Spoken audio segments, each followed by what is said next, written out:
I pray for strangers, I pray for the world, the betterment of humanity and world so that we can get through. The fight, the real fight right now is this anti-life thing. They're trying to create life in all kind of different ways other than the natural way that it's supposed to be. That has been done from the beginning of creation. So this is what we must focus on, fighting against more so than the racism. Yeah. If I cut you, your blood is red. If I cut you, your blood is red.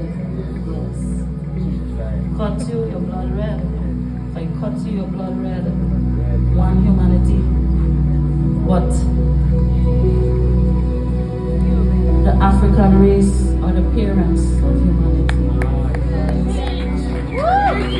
Every DNA within Africa. Every DNA. One love.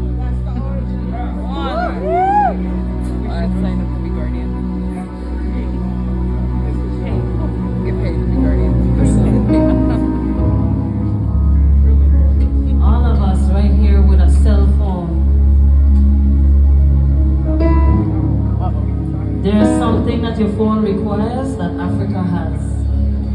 And so the people of that land has to endure a kind of poverty as if they don't even have that mineral of some severe